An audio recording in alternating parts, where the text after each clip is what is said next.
Blessed afternoon and a blessed day to one and all.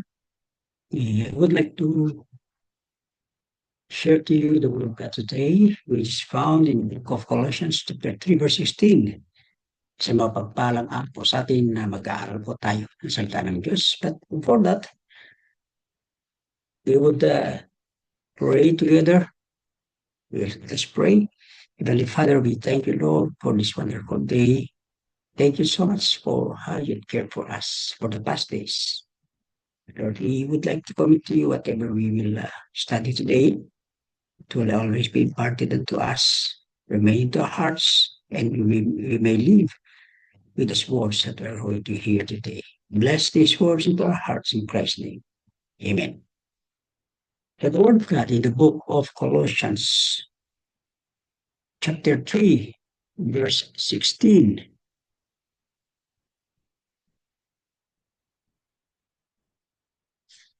It states to us that let the word of Christ dwell in you richly, in all wisdom, teaching and admonishing one another in psalms and hymns and spiritual songs, singing with grace in your hearts to the Lord. Growing together in the light of God's word. Mabuhay tayo may pagkakaisa. At ito po nanggagaling sa salita ng Diyos. It's a great reminder for us na bawat buhay ng bawat isa ay kailangan mabubuhay tayo na nakasama na sa salita ng Diyos. So with this phrase or this verse that Apostle Paul had written, there is what we call, it is a word matter or words matter. It is what we call the power of speech. Gaano po katindi, gaano po yung sinabi ng Apostol Pablo na ito po ay napakaganda na kanya sinabi. Because in the other chapter, in Colossians 4:6, it speaks about having speech that is always full of grace, seasoned with salt, meaning to say, this means using words to uplift, using words to encourage and build up others. Of course, words can be destructive, but like a salt preserving food from decay, so our words should bring life and not corruption in the ears of others. So this verse, Colossians 3:16, would remind us further na meron po siyang ibig ipabatid sa bawat isa sa atin. At gawin po natin ito, i-digest po natin ang bawat salita na nanggagaling mismo dito po sa isang verse na pag-aaral po natin. And we will dissect it like this. Number 1, let the word dwell richly. Ano po ibig niya sabihin? Let the word dwell richly.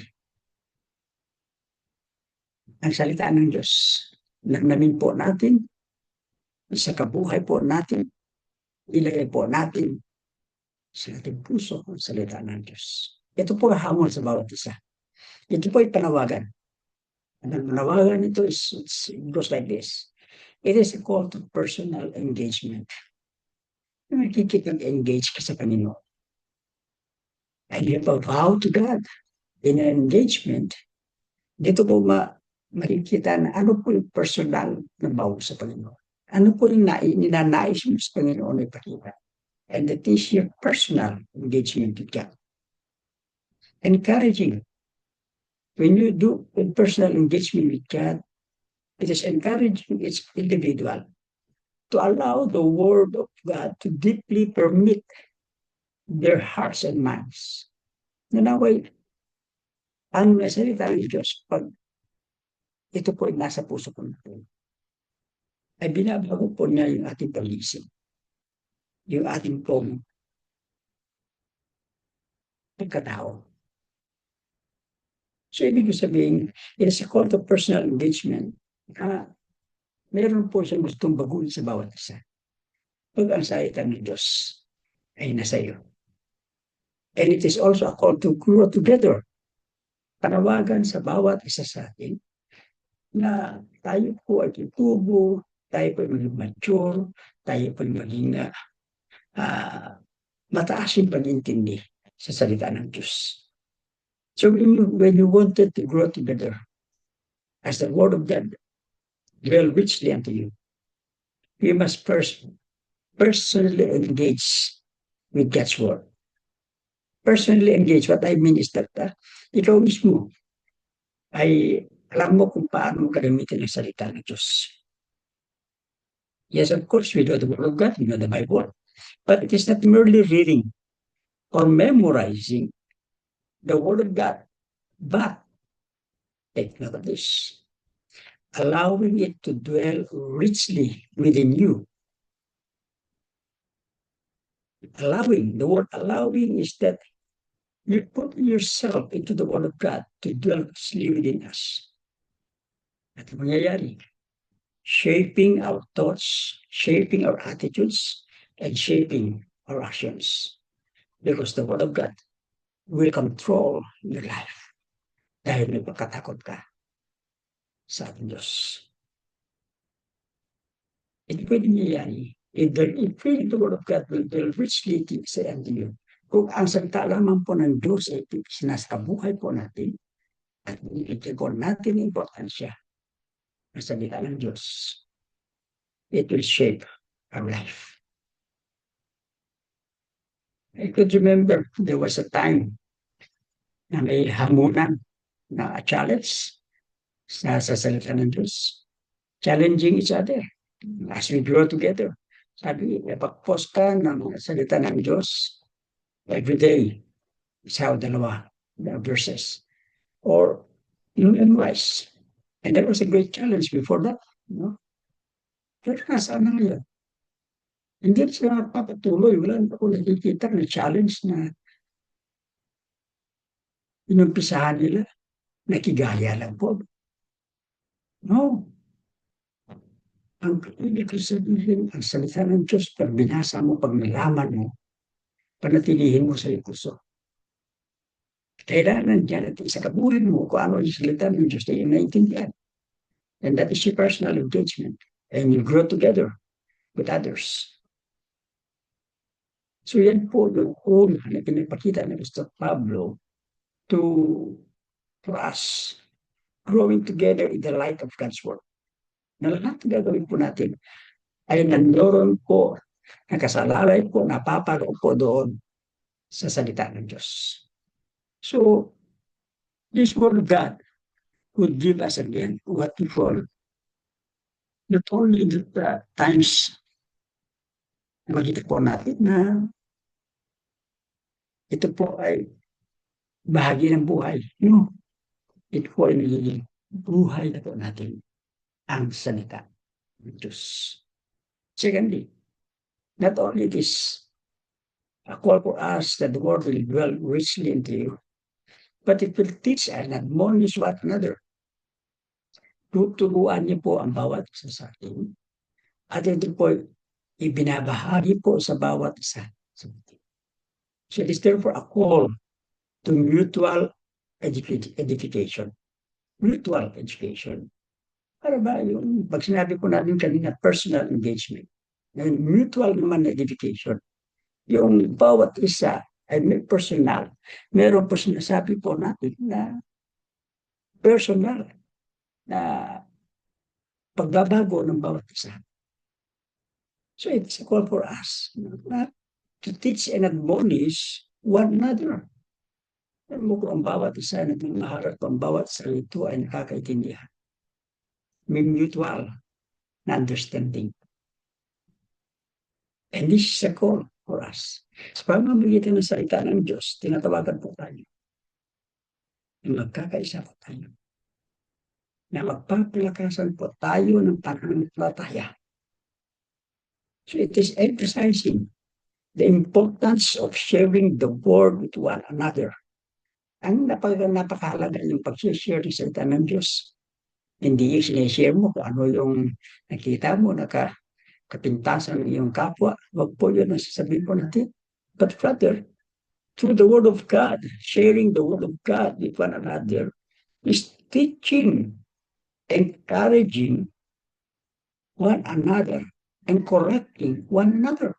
And that's how we see. That's how we put ourselves for mutual edification.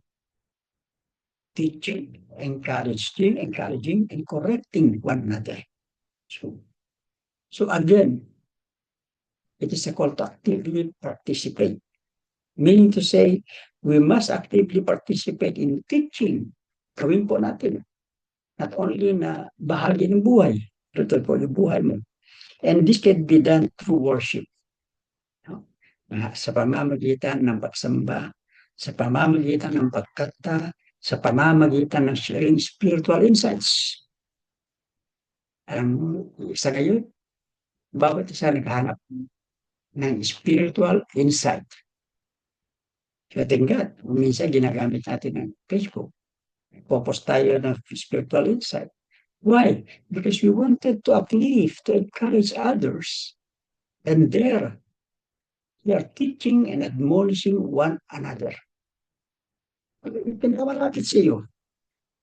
There will always be a time, and there are times na may nangangailangan. Hindi tulog, financial lang ang pangangailangan sa iyo, pero ang pangailangan niya ay pagpapayakas mo sa kanyang pananampalataya. And that is a call for us to actively participate, to teach and admonish one another. Yan po yung binabahagi ko sa ito. Yan po yung dapat po natin gawin. Huwag po tayong magsasayang ng oras. Dahil nga, ang mga bagay na nakikita po natin dito, sinabag ng lupa, ay pansamantala lang. Kung magawa mo na ngayon, bakit hindi mo pagawin? Kung mahal mo yung kapwa mo, kung mahal mo yung kapatid mo, kung mahal mo yung kaibigan mo, turuan mo siya. At ang kanyang buhay ay magkaroon ng kahalagahan sa harap ng Diyos.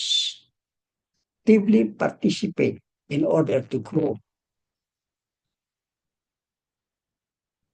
In the sense, tayo po kung minsan ay nawawalan ng gana sa ating mga kapatiran. Why? Anong rason? But the Word of God says, growing together in the light of God's Word. Anong ginagawa mo as a Christian? Gawin mo. Deeply participate to teach and admonish one another.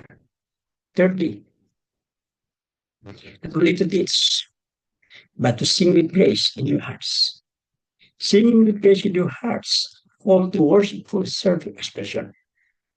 Ang ganda pakigat pag ang bawat sa atin kakantahan. Huwag mo isipin na sintonado ka. Huwag mo isipin na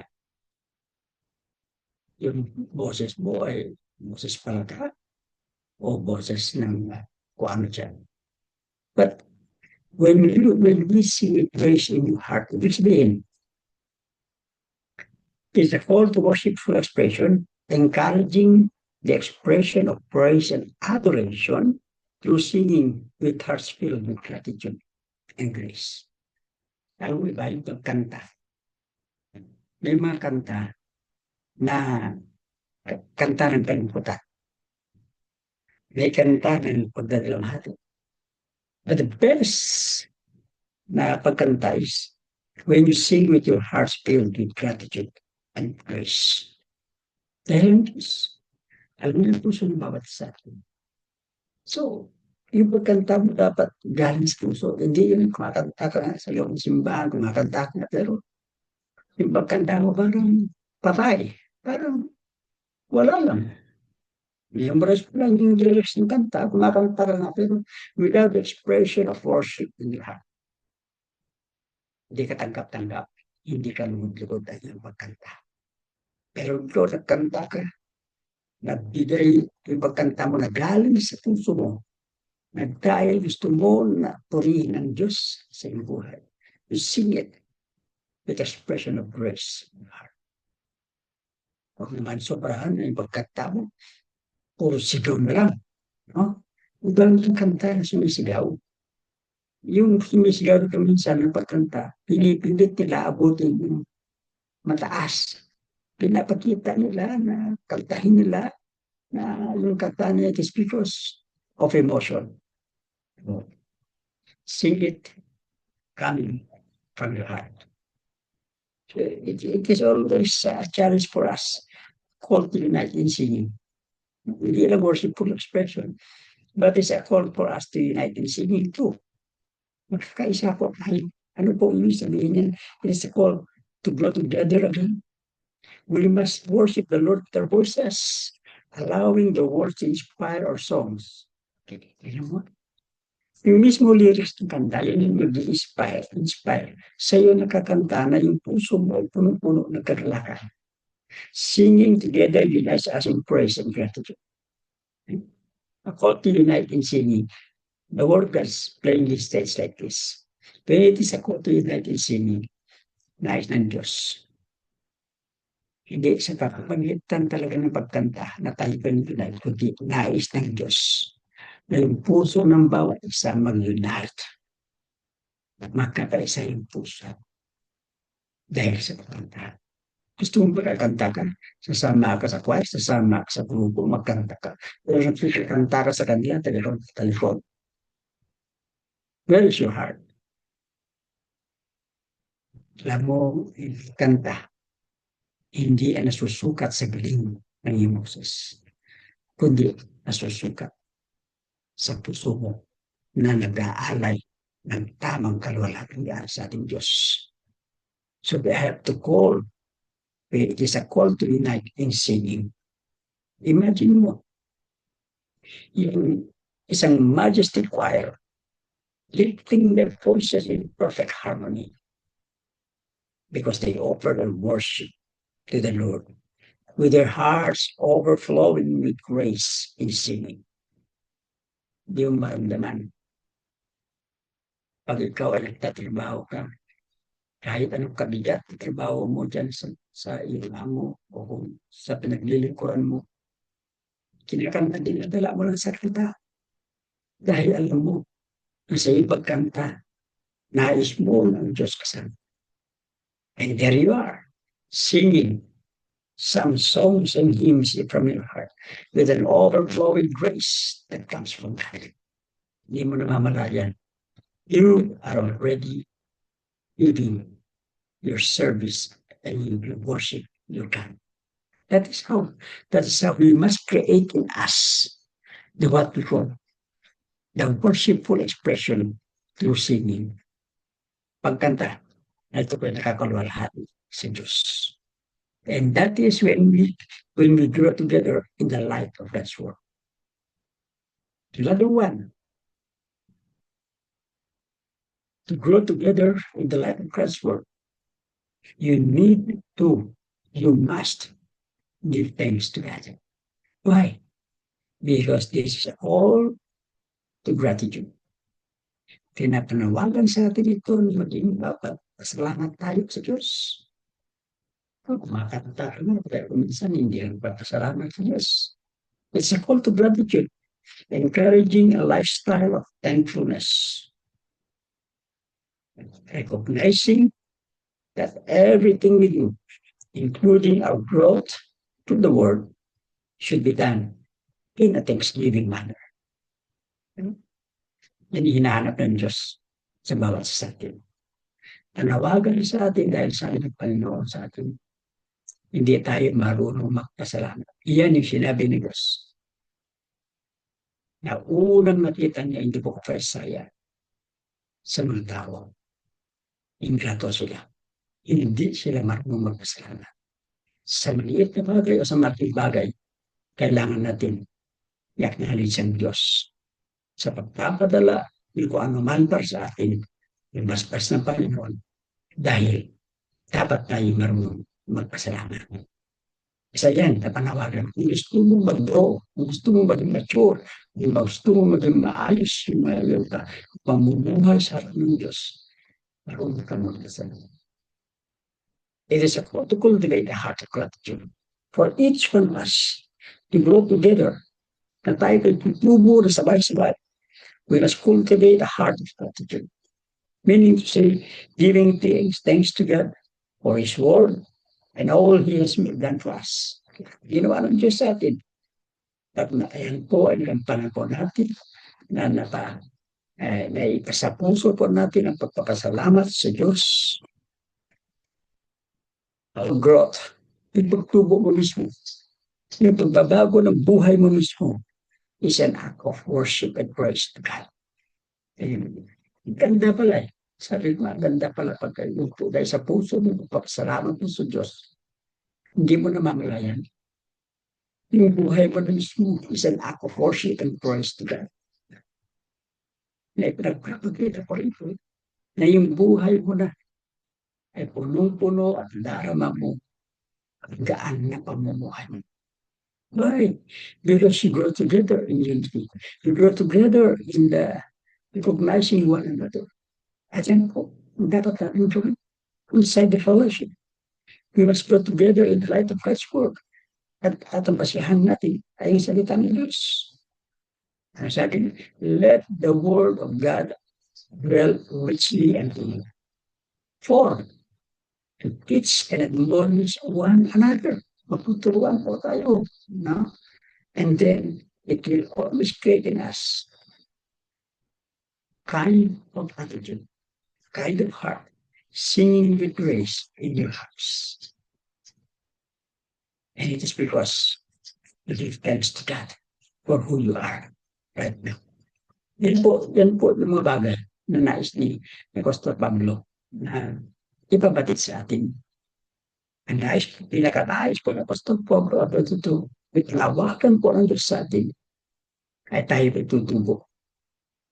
Tayo po ay maging maayos sa harap ng Diyos. It is all for us to grow together in the light of God's word. To do this,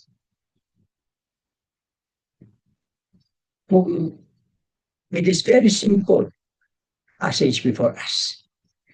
Take this as the voice of God to you. Tanggapin mo ito. Namin mo ito. Naayos mo ito. Ito ay boses ng Diyos sa iyo. Why? You are valuable. You are so precious in the sight of God. Your life has meaning and worth. Don't throw away your dignity for the sake of something that is just temporary. Huwag mo pagpalit yung buhay mo sa mga bagay na ito ay temporaryo. Huwag mo ipagpalit ang dignidad mo sa mga bagay na walang kabuluhan.